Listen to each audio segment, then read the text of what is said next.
Hi guys. Ayan, so pupunta ako doon banda sa may Oraro. Hindi, pupunta ako doon, titignan ko kung may may laman yung mga Oraro. Kasi season ngayon ng Oraro, and pupunta din ako doon banda. Mag-foraging tayo guys. Pero before that, may gusto akong ipakita sa inyo guys. Tingnan niyo naman yung pinakita ko na puno last time. Ang lalaki na nila. Tingnan niyo Yan. Ayan. Tingnan niyo, ang lalaki na ng mga bunga. O diba? Actually marami siyang bunga pero hindi ko maipakita ngayon sa inyo lahat. Tingnan niyo, ang daming bunga. So malalaki na sila. Halos lahat malalaki. So punta muna ako doon sa may baba. Doon sa likod banda. Tingnan nyo. Oh, ang dami na namang damo. Tingnan nyo. Ito na naman yung mga balid. So malapit na magbunga. Grabe, nakita ko yung bunga ng balid. Binibenta sa supermarket. Doon sa may mall. Grabe, ang mahal. Tapos dito hindi nga pinapansin yan dito. Tingnan ko kung tumubo na yung mga pako. Parang hindi pa yata. Yun, may baka doon guys. Bakit pula akong ipapakain sa inyo? Ginubos nyo na di ang pako. Wala, hindi pa hindi na tumubo yung mga pako. Pero yung mga saging, grabe, ang dami na nila yung mga saging nung hipag ko. Ang dami na. Pero yung mga pako, bakit wala na? Hindi na tumubo ulit. Ingay ng mga baka.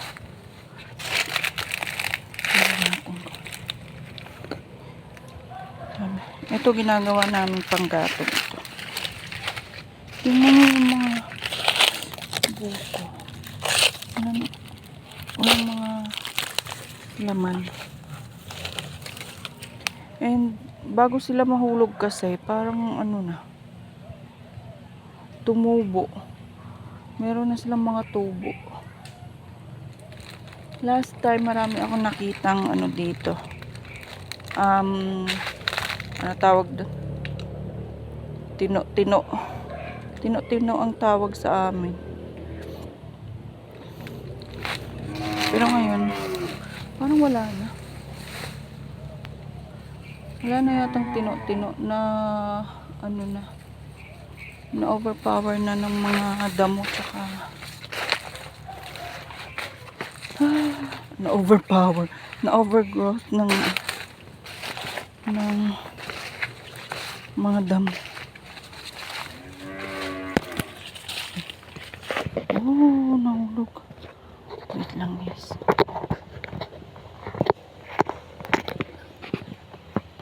Tignan natin.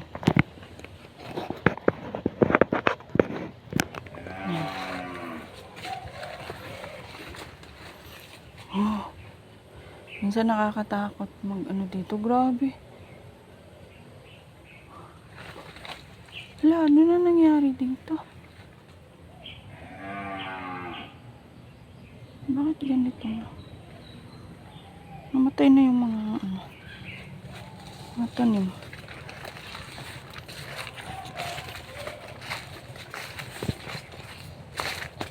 Tingnan natin dito guys. Kung may makita tayong pwedeng tingnan nyo ito guys, papakita ko. Ito bunga ng dalisay ito. Ayan, masarap to guys. May nuts kasi sa loob nito. Masarap to. Yung ginagawa namin dati, pinupukpok namin ng bato ito para lang ma-open. Tapos kinukuha yung nuts sa loob. Wala akong dalang grabe oh. Wala tayong ano dito. Baka kasi natakot kasi ako nasan yung isang baka. Takot kasi ako sa baka guys. Tsaka sa kalabaw. Ay wala na. Ito pala yung maraming tino-tino. Pero parang wala na.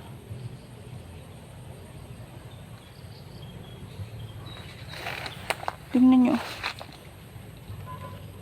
Yan, mga payat na sila.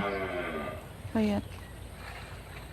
Dito kasi, yung tino, hindi ko alam kung ano yung tawag nito sa ibang lugar. Aray. Tingnan nyo ang mga hilaw pa. Yun oh. Dito kasi hindi yan pinapansin, pero sa ibang bansa, malalaki kasi yung sa ibang bansa. Tapos, binibenta talaga nila, di ba? Tinatanim talaga nila para ibenta yung mga bunga. Dito hindi yan pinapansin. Ganyan yung bunga niya. Damo kasi yan dito. Pero nung bata ako, aliw na aliw ako dati. Manguha ng mga ganito. Yung mga hinog na bunga. Grabe ang dami dito. Pero mga payat. Yun o. Ano? Ayan o. Kaya lang mga payat nga. Yan. Kakabunot lang ng ngipin ko. Medyo maga pa yung sa taas. Pero nandito na ako sa nagpo-foraging na ako. Tingnan nyo. Wala akong makita na hinog guys. Wala pang hinog. Pero maliliit pa siya. Alam nyo ba gustong gusto ko. Ang gusto kong kainin dito. Hindi yung hinog talaga na hinog. Yung gusto ko is yung ano na. Yung medyo dry. Yung hindi na siya ano. Nag-dry na talaga siya. Yung kulay brown na. Masarap kainin yun. Yung kulay brown. Para siyang ano. Yung dried na grapes, ano ba tawag doon? Yung pasas ba tawag doon? Yun yung gusto kong kainin. Eh ngayon, wala pang hinog. Eh, wala tayong magawa. Wala akong magawa. Kaya, uwi na lang ako. Nakita nyo to guys. Ito oh. Ito yung wild na ampalaya. Marami yan dito guys. Masarap ito. Igisa o kaya ayan, igisa lagyan ng sardinas o kaya parang ampalaya rin. Ihalo sa gulay. Ganyan siya. Marami yan dito guys. Ayan. Diba? Yung akala nating mga damo lang, kinakain pala. Pero dito, actually dito guys, iilan lang yung mga kumakain. Yung mga tao kasi sanay na damo lang yung turing sa mga yan. Ay, wala na tayo makuha na ano. Tignan natin kung makakuha tayo ng uraro.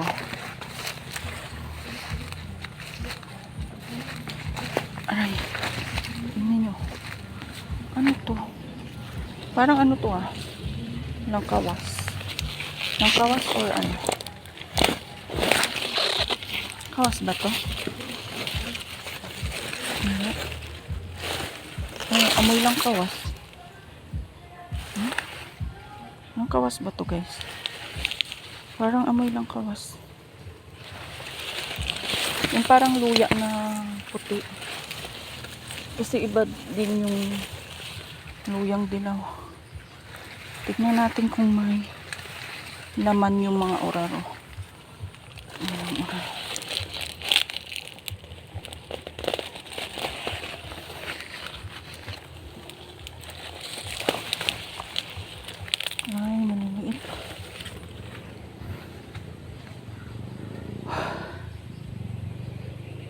Maliit pa. Pero, ayan. Pag masipag ka dito guys, marami ka talagang uulamin o ay makakain. Magtanim ka lang ng mga gulay o kaya maghanap ka dyan, ayun, sa wild. Ito dito nang gagaling. Ito yung klase ng gabi. Tawag sa amin dito is palawan.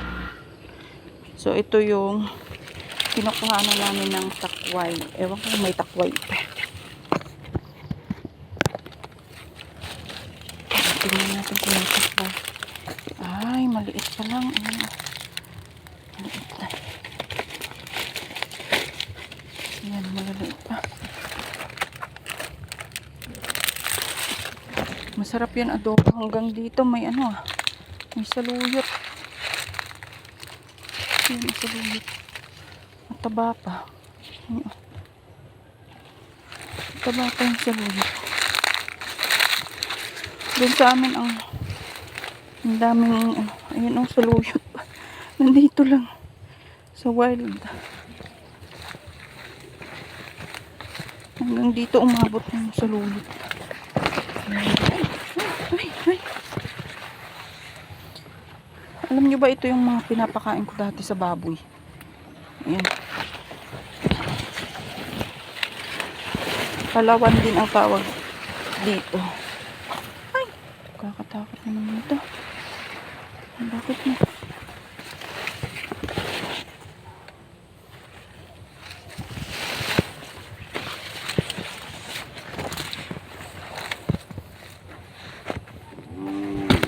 Grabe ang taba nila. Kasi panay ulan. Kaya tumaba na yung mga gabi. Yung gabi kasi iba-iba. Yan. Merong palawan. Palawan lahat ito. Yung pinakita kong kinukuhanan ng takway. Palawan din ang tawag namin doon.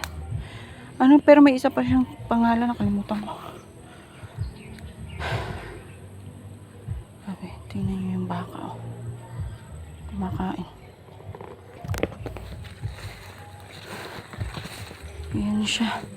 Ito siya, oh. Yan. Ito. Ginagawang ano to, guys.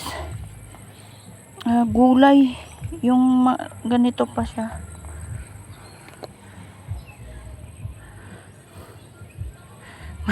Masarap daw to sa ano, sa may hangover.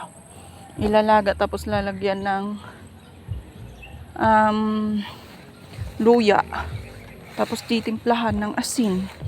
Ayan. Sarap daw yun. Ito. May takway. Tingnan nyo, may takway. Kaya lang, konti lang naman. Hindi naman natin maano.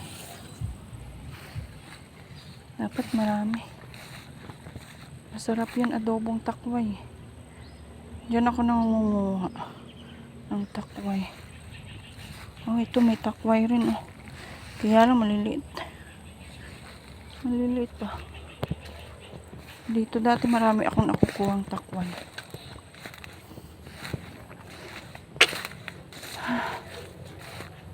Oh, wow. Ang dami palang pwedeng pagtakwayan dito, ah. Ay, kinain na naman ng baka ang takway.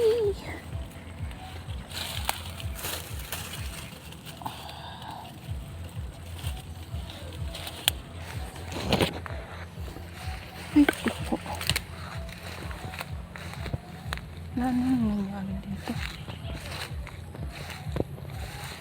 May nanguha na siguro ng takway dito.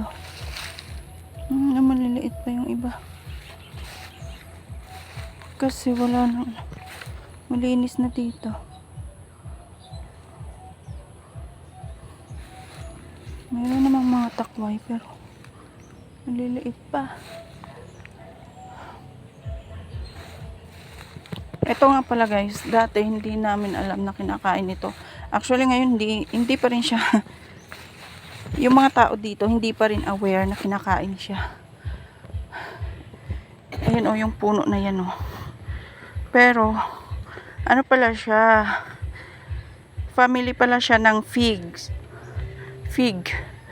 figs. Ano ba? Basta figs, ganun. Ayan oh, nabubulok lang. Yung mga bunga niya nabubulok lang sa puno niya. Kinakain pala siya. Wala namang may alam na kinakain yan dati. Ang alam namin lason.